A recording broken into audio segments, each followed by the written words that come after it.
Welcome to the deep dive.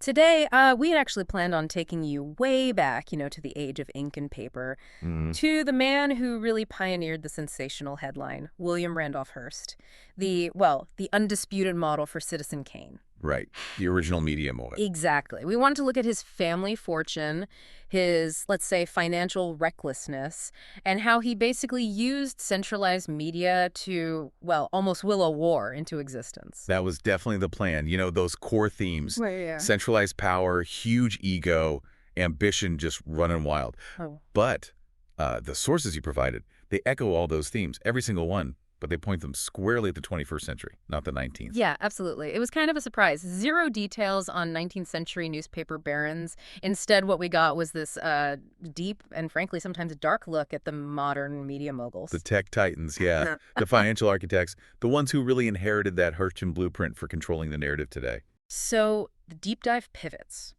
We're still exploring those themes: inherited wealth, fiscal recklessness, empire building, political maneuvering, but through today's lens. Through figures like tech founders, financial players, corporate giants. And the central question, it's really the same one Hearst forced us to ask. Mm-hmm. Who controls the narrative now? And what's the cost? Financial, moral. What price do they pay to keep that control? Exactly. Okay, so let's start where these empires always seem to begin, with a pile of money. Hearst's foundation was inherited wealth, right? Mining fortunes. Which let him just jump straight into building an empire. He didn't have that typical, slow business grind. And we need to see how that works today, how wealth gets channeled so quickly for expansion. Well, what's really striking today is the speed, just the Mhm. sheer velocity Mm. of capital formation and deployment. Back then, wealth was often generational, managed carefully, like by Hearst's mother, Phoebe. Today, it's often created almost instantly. Venture capital, huge institutional debt. It functions like a structural inheritance. It's a kind of spoiled start for founders who maybe haven't even proven profitability yet. That's a great term, structural inheritance. It maps perfectly onto Hearst. His power came from his father's mining fortune, partly from privatized communal lands in Mexico. Yeah, and he felt this pressure, right? Yeah. He needed to prove to his father, George Hearst, that he had a head for business. Which led to this colossal ambition, often funded by others. And today, that ambition, that confidence, it's often totally detached from personal financial risk. Look at Adam Newman at WeWork. Okay. His company raises an incredible $1.7 billion. Yeah. But he treated that corporate money, fueled by, external faith, almost like his personal bank account. How so? Well, he loaned a huge chunk of an early funding round, like $9 million, to an LLC he set up just to hold his own shares. The expectation was just, Yeah. oh, the company's valuation will go up, so I'll pay it back eventually. That's exactly the kind of confidence that comes with, maybe not inherited wealth in the old sense, but that structural kind you mentioned. This idea that the future just will cover your present indulgences. It reminds you of Hearst's early life, too. Expelled from Harvard under a cloud, trying to prove himself to his dad by writing letters from, quote, exile in Mexico. Yeah, and the demands he sent back. A Macintosh, waterproof boots, specific trousers, certain kinds of preserves and crackers. Right. And insisting the Examiner newspaper be delivered to him via Wells Fargo. It shows this total expectation that logistics, finance, everything should just bend to his, frankly, kind of juvenile whims. That entitlement, it's a powerful fuel, isn't it? It is. Now, contrast that with, say, an earlier generation. The sources mention Sam Walton. Walmart founder. Yeah, he and his wife Helen, they had to pledge everything, houses, property, all of it, just to borrow money for the first Walmart store. That's ambition backed by real, painful, personal risk. Right. So we're seeing this shift maybe from ambition backed by personal risk, like Walton, to ambition funded by easily accessible, almost abstract external capital, like Newman. And that shift was really turbocharged by the low cost of capital after the financial crisis. Money managers were desperate for higher returns, so they just flooded VC firms with cash. Creating this pool of money. Exactly. This phenomenon where huge wealth often comes before proven business sense, it leads to incredible recklessness, Like, like Sam Bankman-Fried.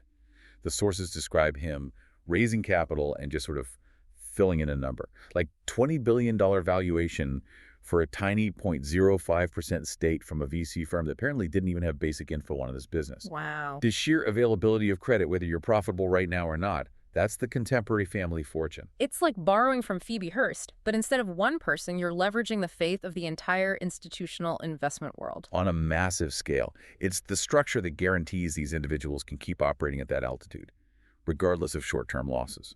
And there's an economic theory behind this structure, right? You mentioned Piketty. Yes, Thomas Piketty's work is crucial here. His second fundamental law of capitalism suggests this persistent inequality. Mm-hmm. The rate of return on capital, which he calls $3, is consistently greater than the overall economic growth rate. 3. Okay, $3 is greater than meal. Unpack that for us. How does that economic theory translate into power for the modern Hearst? Well, if the return you get from owning capital, stocks, bonds, real estate, whatever, is higher than the rate the whole economy is growing, then wealthy people, people who already have a lot of capital, they can ensure their wealth grows faster than average income just by reinvesting a part of their returns. They don't even have to reinvest all of it. So their wealth automatically snowballs faster than everyone else's income? Structurally, yes. It means the wealthy are almost guaranteed to accumulate more influence, more assets, at a rate the rest of the economy just can't match. This mathematical reality ensures their wealth grows inherently faster, Giving them the permanent ability to fund campaigns, launch new ventures, buy up platforms, all on credit, just like Hearst leveraging his family's fortune. Precisely. So that spoiled start isn't just the initial lump sum. It's this built-in economic engine that guarantees acceleration and perpetual influence. Whether it's a 19th century mining fortune or a 21st century VC slush fund. The foundation allows for colossal ambition. Yeah. And that ambition inevitably leads to building the machine, the centralized media machine, or its modern equivalent. Which brings us to the empire itself. Centralization and often overwhelming financial strain. When Hearst launched new papers like the Examiner in LA or the American in Boston, he plugged them straight into the Hearst wire. Instantly. So the same editorials, same features, same narrative hit a nationwide audience all at once. That was the original centralized narrative control, one man dictating the national conversation. In the modern version, it's replicated digitally, often through algorithms, aggressive scaling. Think about the leaders of platforms like Instagram, even inside a giant like Facebook. They knew if they didn't keep growing incredibly fast, they risked being swallowed or replaced by the next hot social media product. That pressure reinforced Mark Zuckerberg's famous rallying cry, domination. Domination, not just profit, but total control of the social mechanism itself. Exactly. And that drive for domination, it demands huge aggressive spending, scaling up regardless of immediate losses. That sounds exactly like Hearst's early financial management. Oh, absolutely. His early papers sold massively in New York, but they were hemorrhaging money. It just points to the incredible cost of that ambition. Do we know how bad it got? The sources detail it pretty well. By 1902, his mother Phoebe had already forgiven an $8 million debt. That's $1,902. Oh. And even later, when he had some profitable papers and could borrow on his own name, he still exhausted his credit. He kept going back to Phoebe for co-signed loans, mortgages. She must have been worried. She was. In 1914, she fretted that some of his non-paying investments were losing over $125,000 a month. Then in 1915, 1916, he borrowed hundreds of thousands more from her. He treated her credit line like it was bottomless. That pattern, prioritizing scale over sustainability, we see that echoed today, don't we? Acutely. Look at China's tech scene. One source calls it the Saudi Arabia of data. Okay, why? Because Chinese entrepreneurs are in this constant war with competitors ready to just copy and reverse engineer their digital products instantly. So to get ahead, to get any differentiation, they rely on massive cash-burning scale. Just getting bigger faster than anyone else. And also aggressive efficiency in things like physical delivery, order processing. They go heavy, actually managing the physical logistics themselves. Unlike Silicon Valley, which often outsources that stuff. Often, yes. By handling the logistics, the Chinese companies gain this powerful data edge. They're building the actual infrastructure, the power grids for the AI age. Privately controlled computing networks distributing machine learning, acting like utilities. That is centralization taken to its absolute logical end. Control the physical and the digital infrastructure at the same time. And the drive to protect that central dominance is just irresistible. There's an anecdote about Bill Gates in the sources. Yes, with UNIX. Right. He licensed AT&T's UNIX operating system, sold it as XENX at a discount. Why? Because his competitor, Digital, was moving into Microsoft's language market. So Gates's philosophy was pure territorial aggression. When they came into our market, we went after their market. Protect the core. Protect that centralized software ecosystem, ensure dominance. The cost, though, whether in the 1910s or now, must be astronomical. It is. And you see it with Bezos at Amazon, too. Famously frugal on small things, right? Flying coach, charging employees for parking. Yeah. But surprisingly willing to spend big on acquisitions during Amazon's expansion. He went on an epic splurge, buying IMDb, Alexa, all sorts of companies, sometimes too fast to even integrate them properly. But he insisted on mastering anything that touched the customer experience. Exactly. It mirrors Hearst. Buy everything now, worry about the accounting later. And the accountants were worried, right? Oh, yeah. Working around the clock, stressed about opening 7 hugely expensive distribution centers. But Bezos resisted trying to project profitability. He argued, if you plan more than 20 minutes ahead in that hyper-growth phase, you were wasting time. So the constant accumulation, real estate, art, newspapers back then, magazines, digital companies today, always on credit. It's a monument to ego and power, constantly pushing the financial limits. The philosophy seems consistent across time. If I control the infrastructure, the wire, the algorithm, the logistics, I control the game. That's the core idea. And the ultimate use of that control, directing, maybe even dictating major national conversations, just like Hearst did with sensationalism. Which brings us to maybe the most infamous part of the Hearst story, using his press to basically stir up the Spanish-American War. Now, our sources didn't cover that war specifically. No, but they gave us these stunning modern parallels about media influence, ego, the costs of controlling the narrative, often centered around huge scandals, outright manipulation of reality. The original outline mentioned Hearst supposedly tricked the public into thinking he had single-handedly won the war in Cuba. He could write good copy from the front. He could. But the real impact was the narrative he built back home, the relentless push for intervention using those lurid, often fabricated stories of Spanish atrocities. That is yellow journalism. So where's the digital yellow journalism today? Well, consider Theranos, Elizabeth Holmes. Just like Hearst needed war coverage to boost his circulation numbers, Holmes needed public validation, that positive narrative, to kickstart her fundraising. She and her company had massively overpromised, then cut corners everywhere. The sources talk about the lab results. Wildly erratic results from their Edison devices, failing quality control checks nearly a third of the time. Some tests failed, 87% of the time? Just staggering failure rates. Yet she kept up the illusion. Aggressive narrative control. When the bad results were reported, Holmes dismissed them. Just a few isolated cases, nothing to draw conclusions from. Her company put out this long rebuttal trying to shoot down the reporting point by point. Which the journalists saw as just a smokescreen. Exactly. It's the same willingness, whether you're a media magnate or a tech founder, to present a completely fabricated reality, to hold on to power and keep the money flowing. The human cost of that kind of narrative control, it feels even more stark with the opioid crisis. Oh, absolutely. The Sackler family, Purdue Pharma, they were absolutely adamant about that claim. Fewer than 1% of patients taking OxyContin became addicted. They tied it to the slow-release formula, right? They did. Richard Sackler supposedly even popped a pill in a meeting just to show it wouldn't impair him. That's pure performance. It was a deliberate narrative, crafted specifically to convince doctors, the public, often flying directly in the face of scientific reality. And even when caught, there was that settlement in Virginia. The agreed statement of facts, detailing Purdue's misdeeds. But back at headquarters, management didn't seem to take it seriously at all.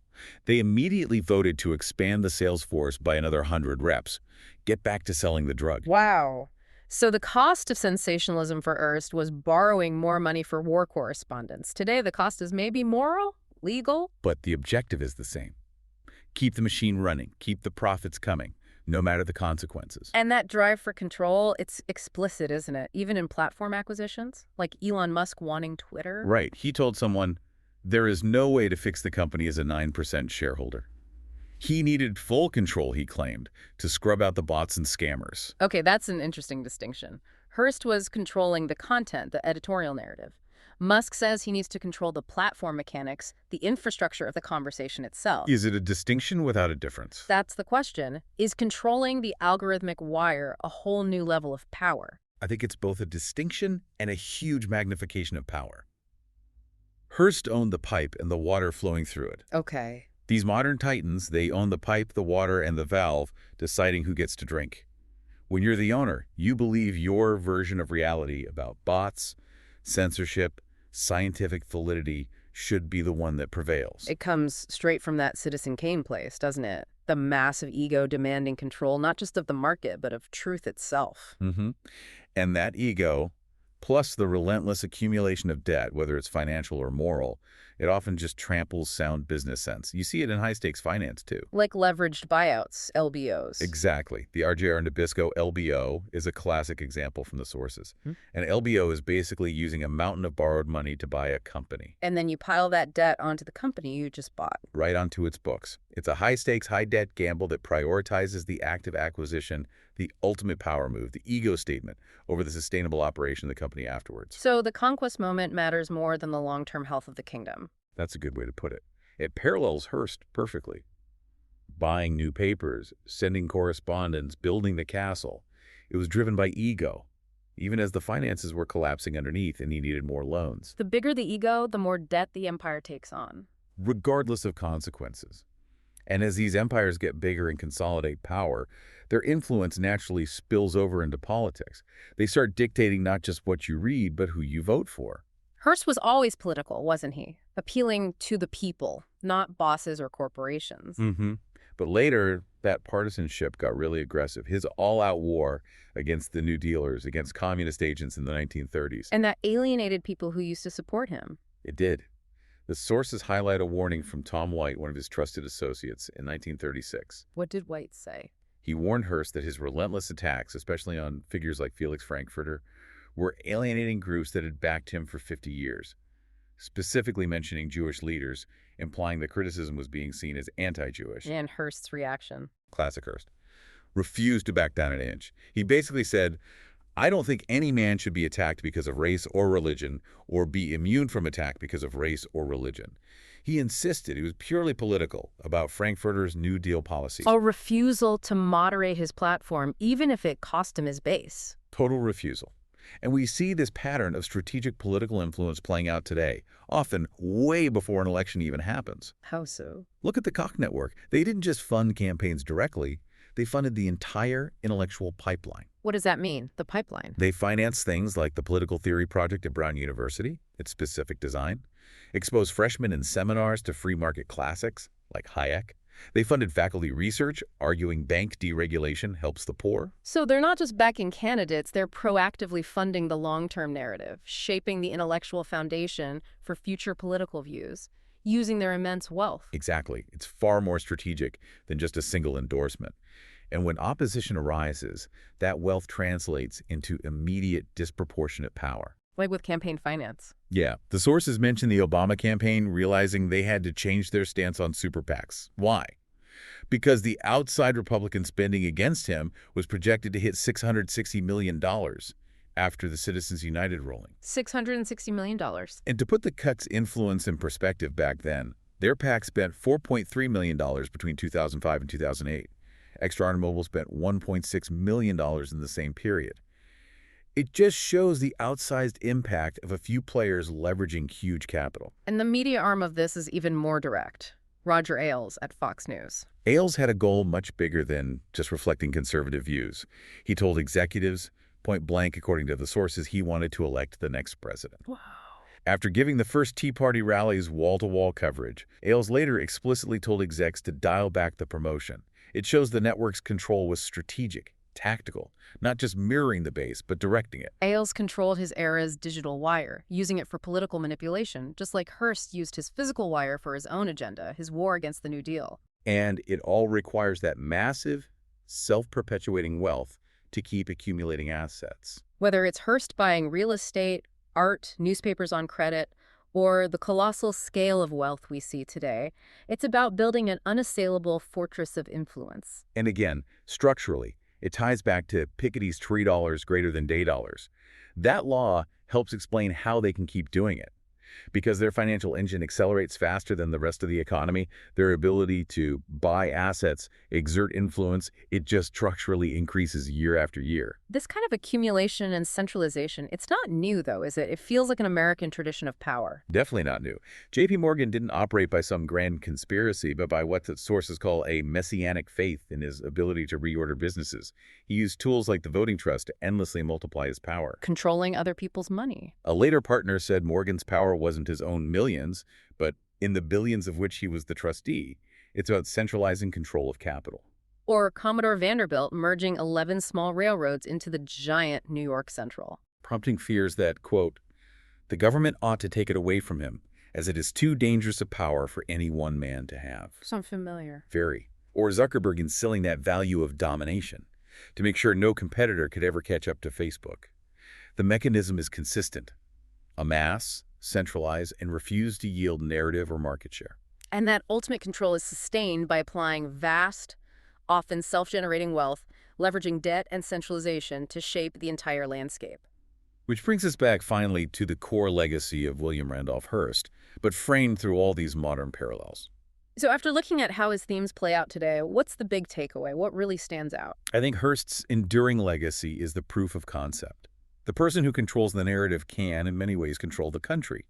He built that centralized media machine, the wire, dominated discourse, fueled a war, and burned through a family fortune just to maintain his ego and influence. And today, that wire, it's not physical newspapers delivered by Wells Fargo anymore. It's an algorithmic feed. It's a highly leveraged financial structure. We've gone from one guy owning printing presses coast to coast To maybe a handful of individuals controlling global software platforms, massive pools of institutional capital, giving them that ultimate structural advantage we talked about with dollars greater than dollars.